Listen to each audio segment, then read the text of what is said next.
On a la chance aujourd'hui d'accueillir Julien et Yankee qui vont nous parler, notamment côté Doctolib, tout ce qu'ils mettent en place aujourd'hui pour déployer l'IA agentique à l'échelle.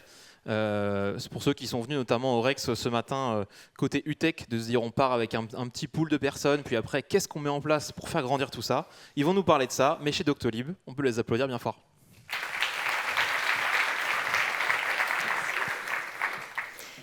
Merci. Du coup, on va vous parler du Agentic Coding, qui est un nouveau territoire de platform engineering chez Doctolib.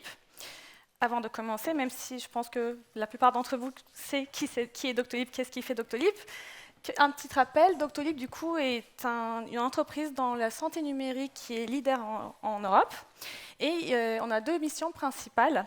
C'est d'améliorer le quotidien de nos soignants et aider chacun à être en meilleure santé. Pour donner quelques chiffres, on est présent dans 5 pays, France, Allemagne, Italie, Pays-Bas et très récemment au Royaume-Uni. On a à peu près 80 millions d'utilisateurs dont 500 000 soignants et on fait à peu près plus de 3 000 employés. Et si on se concentre un peu plus sur Tech and Product, on a plus de 600 ingénieurs. On a à peu près 14 millions de lignes de code distribuées au sein de majoritairement notre monolithe principal et une vingtaine de services différents. Notre monolithe est sur Ruby on Rails. Pour tout ce qui est front-end, on utilise TypeScript et React. Et nos services sont basés sur Java Kotlin, accompagnés de Spring Boot. Donc moi, je suis Yankee Silmas, Software Engineer, et Julien, Staff SRE. Avant de commencer notre talk, on va faire un petit clin d'œil en novembre 2025. Julien, accompagné de Thomas Benkowski, en novembre 2025 à Devoxx Belgium, ils ont présenté comment on a pu passer chez Doctolib de 30 ingénieurs volontaires pour expérimenter l'IA à une adoption 100% au sein de toute la tech en un seul trimestre, ce qui est le 3e trimestre de l'année dernière. Mais avoir 100% de l'adoption, ce n'était pas suffisant en fait, parce qu'il fallait aussi maîtriser cette adoption et comprendre comment ça marche cette adoption pour voir si les ingénieurs utilisent efficacement. Donc on s'est posé une nouvelle question, c'est comment on travaille différemment quand tout le monde est à bord. Donc on va parler d'abord de l'Agentic First, comment ça change notre quotidien dans la Tech and Product. Puis on va continuer avec le Platform Engineering, qu'est-ce qu'on a mis en place, comment on essaie de résoudre les problématiques et qu'est-ce qu'on fait pour essayer d'industrialiser tout ça. Je laisse la parole à Julien pour parler de Agentic First. Merci Yankee. Agentic First, c'est important pour nous, c'est la manière dont on définit notre façon de travailler chez Docto, au sein de l'organisation technique, Tech and Product. En intro de l'intro, je vous refais un état des lieux. Comme disait Yankee, on a eu la chance de proposer une première version, on va dire, un prototype de cette présentation sur nos challenges d'adoption. Ça, c'était en 2025. Les développeurs et développeuses de Doctolib utilisaient Copilot, Cursor, Claude, même Windsurf à l'époque, pour ceux qui se souviennent de Windsurf. On avait une adoption qui était plutôt organique. Les équipes exploraient un peu chacune de leur côté. Fast forward à maintenant, aujourd'hui, on fait de l'agentic coding au quotidien, dans tous les domaines techniques de Docto. On a un outillage qui est centralisé, plus seulement éparpillé dans les équipes. Et puis, on aime dire que l'IA contribue. C'est plus seulement un copilote qui nous accompagne tous les jours, mais elle contribue de manière de plus en plus autonome. Ce qu'on va vous montrer là, c'est des choix délibérés. Et je n'ai pas la prétention que ce soit des choses à appliquer directement dans vos organisations. C'est des choix qu'on a pris avec notre contexte, avec notre petite connaissance du sujet et l'expérience qu'on a emmagasinée sur un peu plus d'1 an maintenant. Mais on a fait des choix un peu structurants, comme celui, en début d'année, de se concentrer sur une seule stack, Claude Code, d'Anthropic. De mettre tout le monde, de créer de nouvelles habitudes pour tout le monde autour de l'agentic coding, de devenir agentic first, et je vous expliquerai ce qu'on entend par là. Et enfin, de redéfinir les agents. On va parler d'agents, d'IA, on va dire que c'est la même chose dans cette présentation, mais de redéfinir que nos agents seront des contributeurs. Grosso modo, ça a impliqué de revoir en profondeur nos workflows, les manières de travailler de tout le monde, individuellement et en équipe, d'investir dans le contexte que les humains et les agents reçoivent, comment est-ce qu'on gère une base de connaissances quand on veut être agentique, et puis finalement d'assumer que le rôle de développeur, le rôle d'une développeuse chez Doctolib, il changeait complètement, et donc comment est-ce qu'on allait accompagner tout le monde pour ne laisser personne de côté. Les choses qu'on a mis en place pour être partie de ces vieilles choses qui étaient là avant et qui ont resurfacé avec l'IA, les worktrays ça existait avant que Claude Code arrive, ou alors en travaillant sur la création ou l'utilisation de tableaux de bord pour que ces utilisateurs puissent savoir ce que Claude numéro 2 est en train de faire, ou si Claude numéro 4 a besoin d'un approval. Bref, que chaque agent puisse avancer sans bloquer les autres. Ou dit autrement, que l'humain ne bloque pas tous les agents, parce que c'est souvent nous le plus lent. Ce qu'on a mis en place à l'échelle de l'organisation, c'est 3 grandes expérimentations. Enfin, il y en a plus, mais on n'a que 40 minutes, et donc malheureusement, on ne peut pas parler de tout. La première, c'est AI First Development, et désolé pour les anglicismes qui traînent dans cette présentation. En fait, on a proposé à des équipes pilotes de forcer le trait, de travailler uniquement avec Claude Code, d'être ce qu'on appelle maintenant Agentic First, et de prendre tous les problèmes par le bout Claude. Et on les remercie très fort, ces équipes, parce qu'elles se sont pris plein de murs, et on a appris plein de choses avec elles. On a appris comment travailler ou pas travailler avec des designers, des PM, sur du Markdown. Est-ce qu'il fallait donner accès à GitHub à tout le monde? Est-ce que OpenSpec est un bon framework pour ça? Voilà. On s'est posé plein de questions. On a très peu de réponses à vous donner. On a juste encore plus de questions, mais en tout cas, ça fait avancer notre réflexion sur la transformation des rôles de chacun et de chacune. Une deuxième expérimentation, c'est autour des revues agentiques, des revues en général. J'imagine que si vous commencez à produire beaucoup de code avec Claude, vous vous rendez compte qu'il y a toujours autant de collègues qui revoient les PR et qui ont toujours autant de temps pour le faire, bizarrement. Donc on s'est intéressé à comment est-ce qu'on pouvait capitaliser sur un skill partagé qui s'appelle /review pour que tous les collaborateurs de Docto puissent appliquer les mêmes bonnes pratiques et en même temps customiser ça à leur projet, à leurs habitudes de travail. Et puis pourquoi pas déléguer une partie de cette revue, tout ou partie, on en parlera tout à l'heure, de cette revue à un agent. Et la troisième expérimentation, je vais passer très très vite dessus parce que j'en reparle plus tard dans la presse, on s'est intéressé, comme tout le monde j'imagine, à ce que des agents très autonomes, par définition autonomes, pouvaient nous apporter, à nous, Docto, en termes de création de valeur sur nos produits. Bref, tout ça, ça change nos habitudes, mais d'un ordre de magnitude énorme.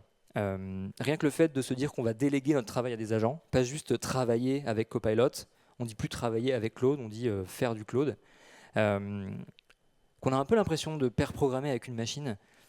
Si vous étiez à la table ronde qui avait lieu dans la salle en face juste avant, on se disait que les power users de Claude avaient tendance à être un peu à vivre en grande solitude avec leur Claude ou avec leur Claude avec un S. C'est vrai, et donc qu'est-ce que ça veut dire quand on est manager ou quand on est tech lead d'une équipe?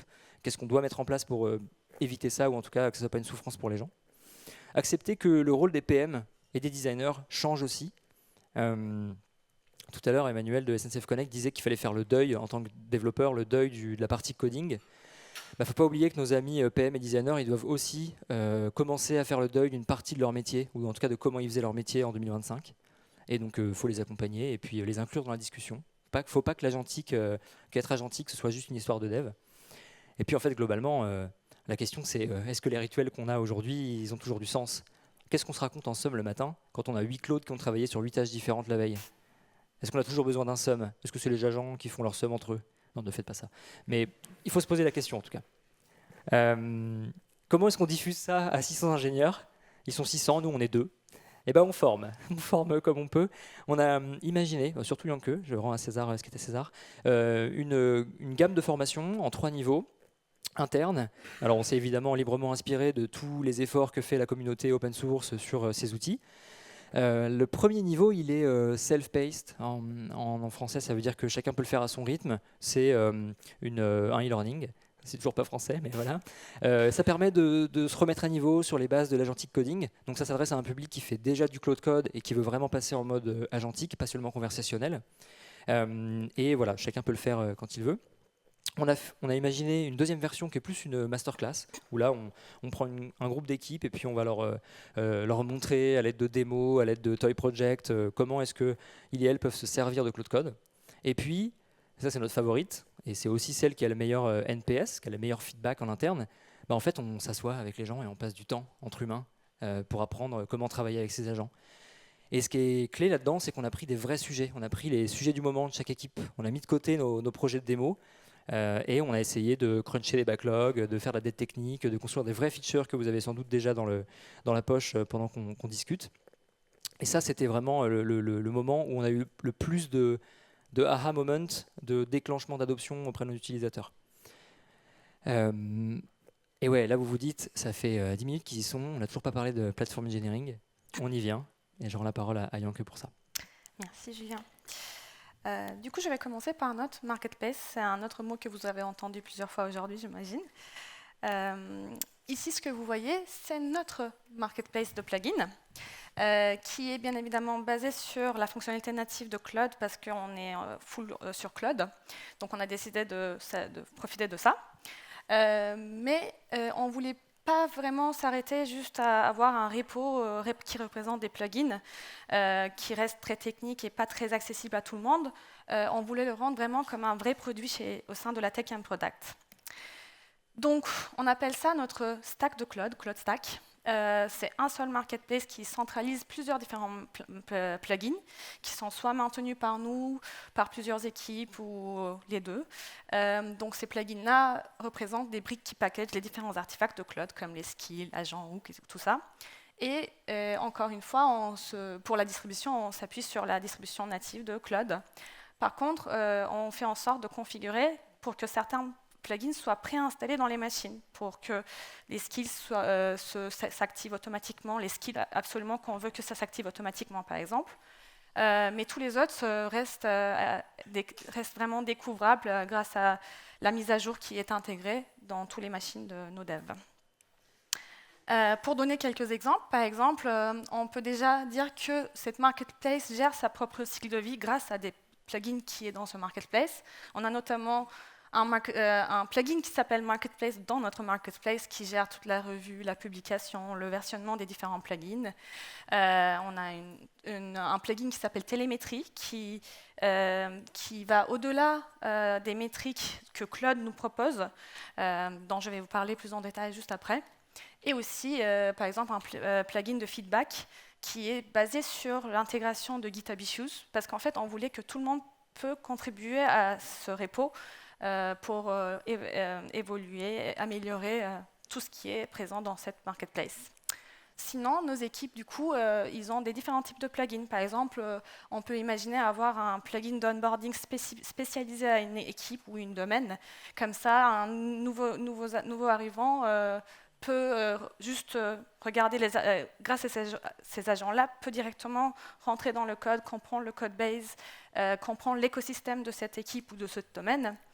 Sinon, comme disait Julien, les rituels d'équipe changent, donc on a essayé de concrétiser aussi, les équipes essaient de concrétiser un peu plus en créant des skills et des agents pour rendre plus facile ces différents rituels.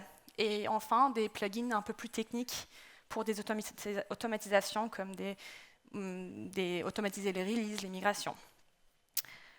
Donc, comme j'ai dit, on voulait que ça soit un vrai produit et on a fait tout pour que ça soit un vrai produit. Parce qu'en fait, au début, c'était vraiment que les devs qui l'utilisaient, mais on a voulu embarquer les PM, les designers aussi, parce que, comme disait encore Julien tout à l'heure, les rôles de non-devs au sein de la Tech and Product évoluent aussi. Et pourquoi les empêcher d'utiliser toutes ces capacités de Claude, pourquoi ne pas partager avec eux aussi et rendre cette marketplace vraiment le point d'entrée commun dans toute la Tech and Product, voire peut-être même plus loin dans d'autres départements, mais beaucoup plus tard. Donc pour ça, qu'est-ce qu'on a fait? On a créé des skills un peu pour les non-tech, pour faciliter leur contribution, qui peut paraître très évident pour un dev, mais pas forcément pour un PM ou un designer. On a mis en place un web app pour qu'ils puissent visualiser plus facilement tout ce qui existe dans cette application et qu'ils ne soient pas obligés d'aller vraiment sur Git, regarder, cliquer, essayer de naviguer sur Git, sur l'interface de Git.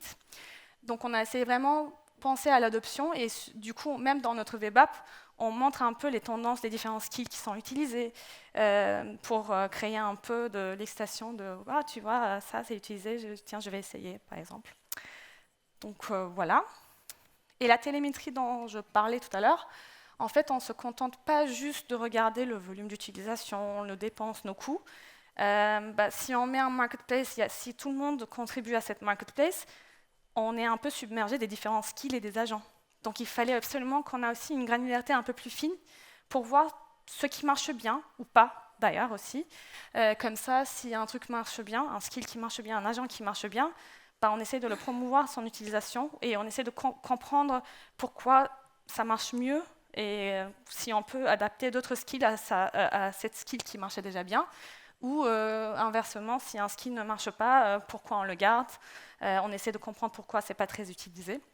Donc c'était vraiment intéressant pour nous pour garder une bonne qualité dans cette marketplace. Mais bien évidemment, ouvrir tout ça à 600 ingénieurs, donc 900 personnes au total de Tech and Product, il fallait quand même un peu automatiser les choses. Donc on a essayé de construire du coup un petit laboratoire d'automatisation autour de cette marketplace. On a très rapidement intégré des linters et des guidelines pour pouvoir faciliter la contribution et pour que les gens vraiment suivent certaines conventions. Et du coup, on a aussi essayé d'automatiser au maximum les différents workflows qu'on peut automatiser pour ne pas avoir un humain dans le book qui bloque un peu l'avancement de l'évolution de cette marketplace. Et par exemple, aussi, on utilise notre propre outil pour améliorer. Donc, le slash review dont Julien mentionnait tout à l'heure, en fait, est né dans ce repo, est né dans ce produit qu'on a créé. Et à chaque PR qui est créé, il est amélioré et il est redistribué dans les autres repos. Mais bien sûr, ça reste quand même tout à fait personnalisable entre les différents repositories parce qu'il y a des différents besoins entre les différents produits qu'on a. Donc, tout ça, c'était notre marketplace. Mais bien sûr, ce n'est pas seulement notre marketplace qui nous permet de pouvoir distribuer l'IA facilement à tout le monde. Il nous faut aussi un peu d'outillage autre que Claude. Donc, comme vous le savez, l'écosystème IA, ça avance très très rapidement. Il y a des produits qui sortent tous les jours. On essaie de suivre tout ce qui se passe. On fait de notre mieux. Et notre communauté chez Doctolib nous aide aussi en demandant si on peut faire ça, est-ce que vous avez vu ça, est-ce qu'on peut utiliser. Donc nous, notre rôle avec Julien, c'est d'essayer de mettre un système d'évaluation et de comprendre vraiment si cet outil va servir à quelque chose, ça va avoir une valeur ajoutée à la tech chez Doctolib. Parce qu'on ne veut pas mettre un outil en place parce qu'une personne a voulu l'utiliser. Il faut vraiment comprendre s'il y a une valeur apportée derrière. Donc, si nous, on est convaincus, on veut l'implémenter, mais on a heureusement plutôt, on va dire, un passage obligatoire. C'est notre équipe sécurité, qui en général dit, bien évidemment, non à nos demandes. Mais ils ont bien raison. Parce que la plupart des différents outils qui sont sur le marché, qui sont open source surtout, ne sont pas forcément adaptés à des usages en entreprise. Par exemple, il y a la télémétrie qui part dans les États-Unis, ou bien il y a des failles de sécurité qu'on ne peut pas juste s'empêcher de voir. Et du coup, on travaille de très proche avec eux et on attend leur feu vert pour pouvoir mettre ça en place. Et dès qu'on a le feu vert, on ne le met toujours pas en place tout de suite. On veut être vraiment sûr que cet outil dont nous, on était convaincus en tant que plateforme engineer, ça a de la valeur ajoutée sur des vrais cas d'usage aussi. Donc, une fois que la sécurité a donné le feu vert et nous, on est convaincus, on fait référence à nos power users, qu'on les nomme AI Champions, comme encore la plupart des autres boîtes aussi. Et on veut qu'ils essayent cet outil en avant-première un peu sur des vrais cas d'usage qu'ils ont pour comprendre si c'est bien ou pas cet outil pour eux aussi. Et une fois qu'eux, ils sont convaincus aussi, on en récupère leur feedback, leur retour d'expérience. Et c'est là vraiment qu'on met en place ces outils parce qu'en fait, on veut garder vraiment un product mindset.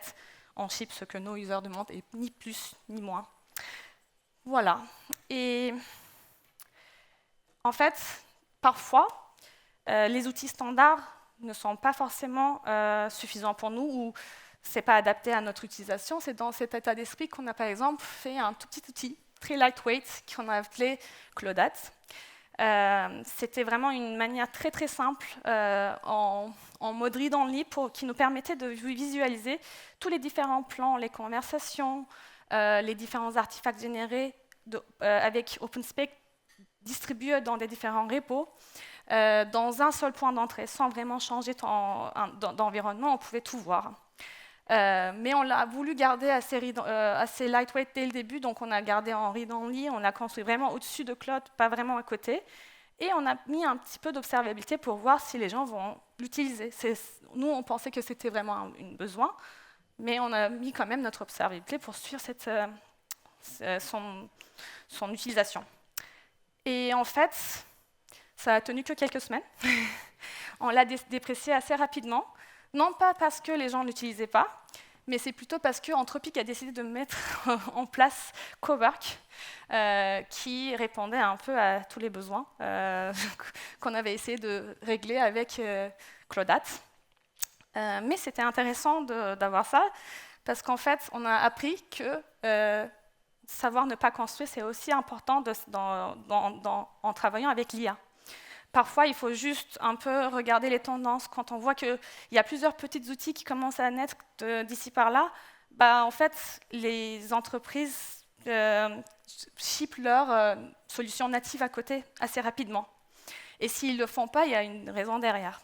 Donc nous, maintenant, on préfère ne pas tout de suite se jeter pour essayer de créer un outil en interne. On attend et on utilise ce temps qu'on a gagné sur des vraies problématiques. Et en fait, jusqu'à maintenant, je parlais des outils qu'on standardisait plutôt au sein de la tech, mais on ne peut pas tout standardiser parce qu'on a plusieurs différents domaines, plusieurs différentes expertises, et parfois il y avait des équipes qui venaient avec des besoins très très spécifiques.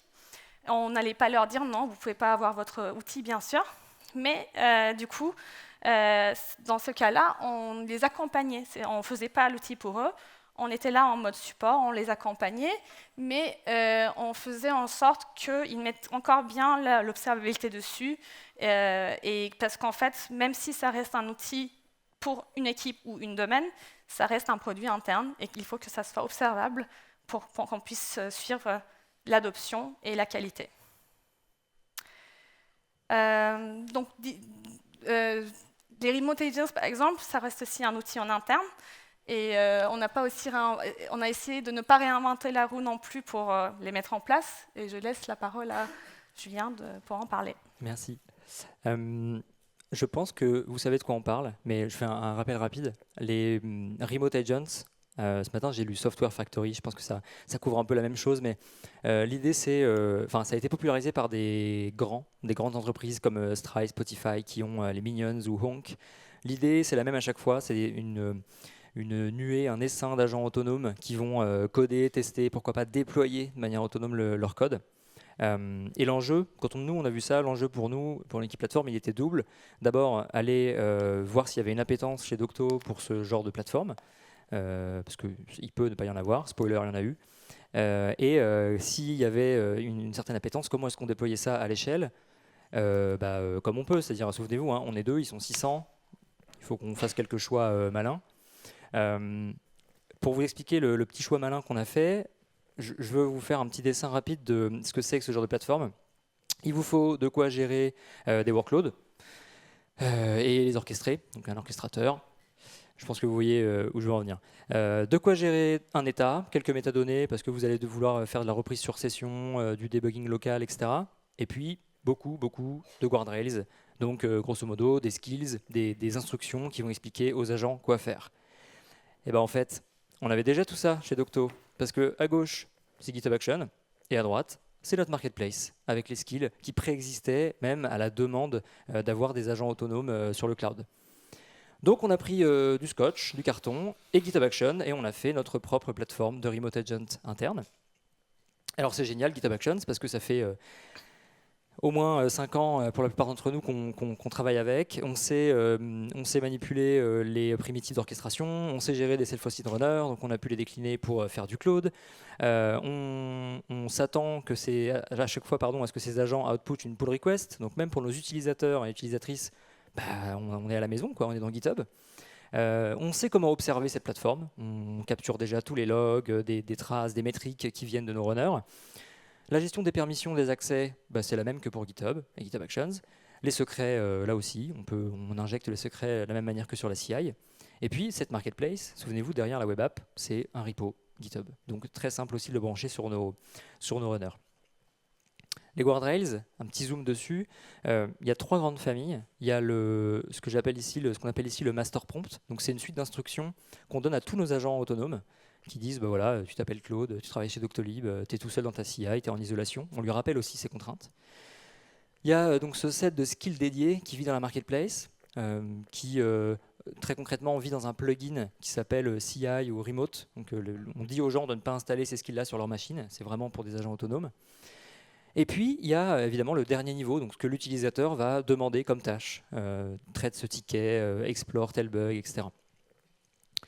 Concrètement, chez Docto, on a 3 grandes familles d'usages, 3 grands usages qui sont sortis quand on a mis cette plateforme entre les mains des équipes.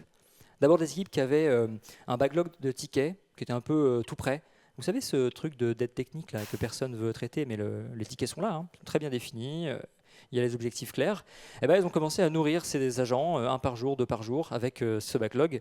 Et après, la suite était assez exponentielle. Mais on a des équipes qui ont crunché des backlogs de dette technique, des sujets très bien identifiés grâce à ça.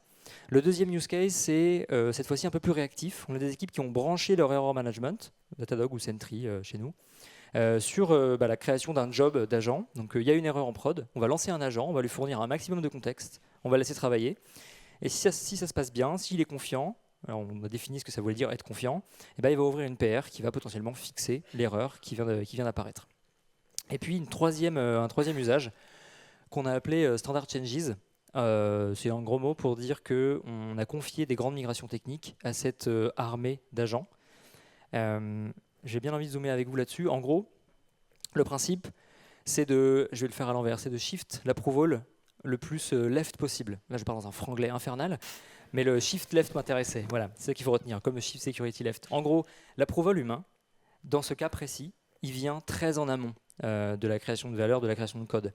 Donc, on a des migrations logicielles qui sont par exemple, allons de React 18 à React 19, qu'on cadre. On sait leur donner des critères. Par exemple, cette migration-là, c'est sur des fichiers TSX, ça concerne tels éléments dans le fichier, que la test suite front-end doit passer, etc. etc.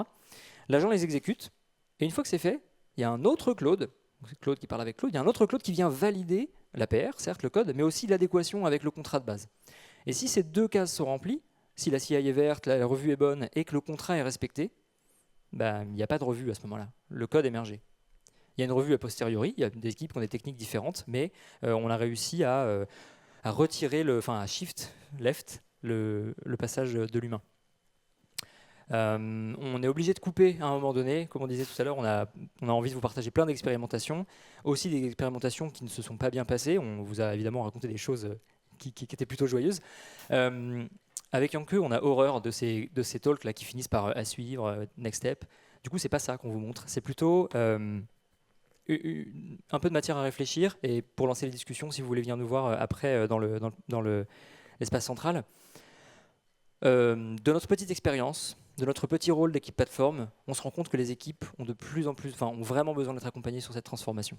Et je dis pas ça dans le sens babysitting. On a la chance de travailler avec des gens qui sont vraiment talentueux et passionnés par leur métier. Et justement parce qu'elles sont talentueuses et passionnées, ces personnes ont besoin de temps pour expérimenter, pour apprendre, pour faire des erreurs. Et nous, on est là pour être sûr qu'il y ait une seule personne qui fasse une erreur et qu'après les 599 autres puissent ne pas la faire une deuxième fois. C'est notre rôle, plus que jamais, de faciliter l'accès et l'usage d'outils qui sont très neufs. Si on devait vous laisser avec un apprentissage qui ressort de ces expérimentations et d'autres, c'est que, et c'est plus fort au plus vous évoluez dans une échelle grande, ces agents IA, cette IA, elle ne crée pas de problème en soi. Par contre, elle rend très concret des problèmes que vous aviez déjà. Vous avez une CI lente, ça va être un problème. Vous avez une CI flaky, ça va être un problème. Vos tests ne sont pas assez couvrants, ça va être un problème. Il faut 2 jours pour onboarder un dev sur votre codebase. Comment vous faites quand il y a 600 agents par jour qui découvrent votre codebase? C'est ces questions-là qui doivent animer vos équipes plateforme si vous voulez débloquer le potentiel de ces agents. Et je dis ça de manière très humble, on n'y est pas, on y travaille. Donc c'est juste qu'on vous partage ce qu'on a vu nous. Mais voilà, chouchoutez vos équipes plateforme, demandez-leur la lune évidemment, mais c'est super important plus que jamais d'accompagner les équipes. Merci de nous avoir écoutés jusque-là. Prenez un petit peu de temps, si vous voulez bien, pour nous faire des retours sur ce talk. le temps qu'il fait aujourd'hui à Nantes, whatever, mais en tout cas, vos retours comptent, ça nous permettra de faire des prêts encore à l'avenir. Voilà, merci encore de nous avoir écoutés.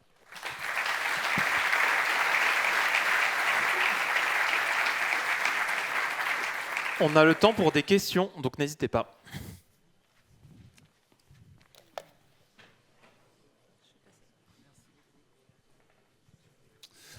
Merci beaucoup pour la présentation, vous êtes très fort.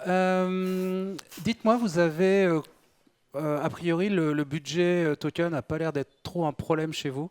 Comment vous fonctionnez? C'est quoi un petit peu votre politique là-dessus? Et est-ce que vous êtes passé par plusieurs phases de open bar avec un petit peu plus de restrictions? Voilà, c'est ça qui m'intéresse un petit peu. Ouais. On est passé par une phase qui ressemblait à ça, qui s'appelait pas open bar, mais une phase d'incitation à l'usage. Et je dis incitation, c'est-à-dire que personne n'a jamais été forcé à faire quoi que ce soit. Mais par contre, il n'y avait pas de limite ni de budget prédéfini. Donc, les gens étaient invités à utiliser l'outil, quel qu'en soit le coût. Et il se trouve que le coût n'a pas été démentiel, mais simplement, on voulait créer de l'usage.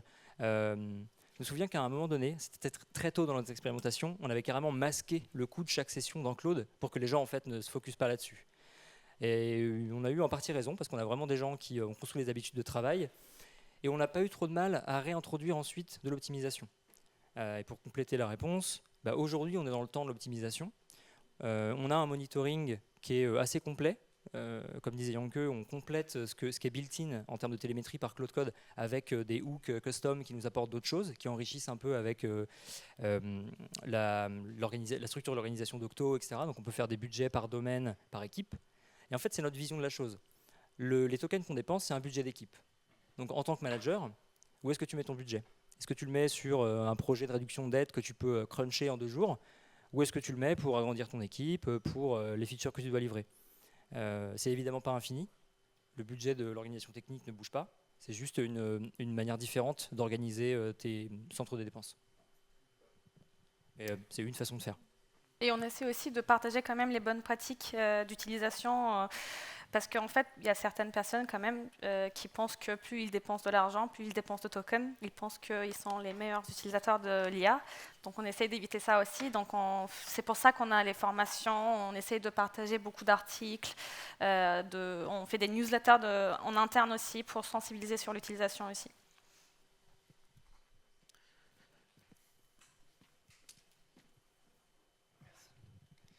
Merci. Est-ce que vous avez pris le temps pour OpenSpec de customiser le schéma pour personnaliser la partie documents et artefacts que ça produit?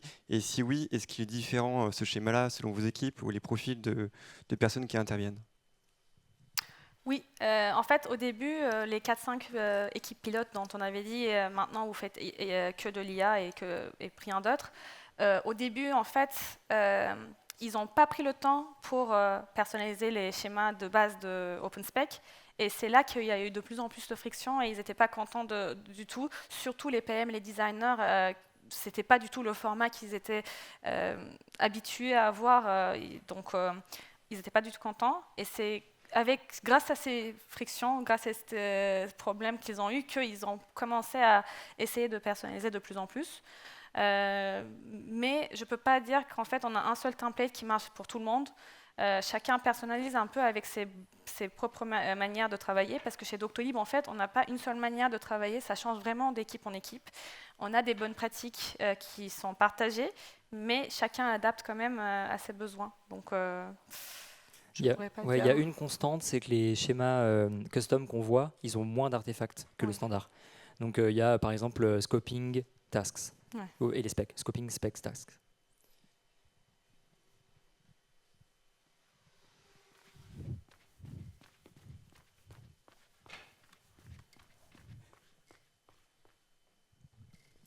Merci beaucoup pour la présentation. À un moment donné, vous avez parlé de l'interaction avec vos équipes sécurité. Le métier de Doctolib nécessite beaucoup d'innovation et du coup, je voulais savoir comment est-ce que vous êtes organisé et outillé pour pouvoir explorer de nouvelles technologies sans qu'il y ait de zone de friction justement avec les enjeux de sécurité. Très bonne question. On peut commencer, Janke. En gros, on essaye de courir vite, mais juste un peu plus vite que l'équipe sécurité. Donc je dis ça avec beaucoup de bienveillance. C'est-à-dire que c'est dans notre intérêt que l'équipe Sécu soit avec nous dans cette démarche. Et donc on a la chance d'avoir des gens talentueux qui sont prêts à revoir des outils dans l'espace-temps qui leur est donné dans ce travail-là, évidemment. Et on les aide à industrialiser ça. Donc on a créé des templates de revue, des tests d'acceptance de certains outils. Ces personnes-là ont créé des scripts qui vont permettre de scanner des repos et donner déjà un premier jet de go-no-go en fonction du nombre de stars, des interactions récentes, etc. C'est une première partie de la réponse. En fait, on travaille vraiment avec l'équipe sécurité et elle joue le jeu et elle court aussi vite que nous. Et aussi, par exemple, le système de feedback qu'on a mis avec les GitHub Issues, on a des templates qui ont aussi mis en place. Et par exemple, dès que quelqu'un veut avoir accès à un nouveau outil, ils font un ticket et ça rentre dans le pipe de la sécurité aussi. Donc, ils peuvent directement intervenir via les GitHub Issues. Et l'autre élément de réponse, c'est qu'on bosse avec des paranos, mais c'est une qualité quand tu fais de la sécu. Et ils n'ont pas changé, ils sont toujours autant parano avec l'IA et ça nous sauve. Ça fait qu'on peut se prémunir de certaines supply chain attaques parce qu'on avait déjà en fait des bonnes pratiques en place sur les supply chain de lag. Enfin voilà, il y a des choses qui n'ont pas changé. Le problème avec cette évolution, ces outils qui apparaissent, c'est que vous ne pouvez pas contrôler, grosso modo, vous ne pouvez pas trop contrôler ce que les devs vont installer sur leur machine. Il faut répéter à tout le monde que ça ne sert à rien de se pointer un fusil chargé sur le pied. Mais bon, faire npx skill add nom du skill, c'est ça, hein, c'est se pointer un fusil chargé sur le pied. Donc il faut répéter que il y a une marketplace officielle, qu'il y a peut-être un skill qui convient déjà et qui a été une première fois scanné ou écrit en interne plutôt qu'un truc qui vient de la communauté. On est arrivé au bout du créneau. Je vois que vous avez plein de questions. Si vous avez d'autres questions, n'hésitez pas à venir rencontrer Yanke et Julien sur le goûter qui va démarrer. N'hésitez pas à scanner le QR code pour laisser un petit feedback et puis on se retrouve tout à l'heure pour la suite.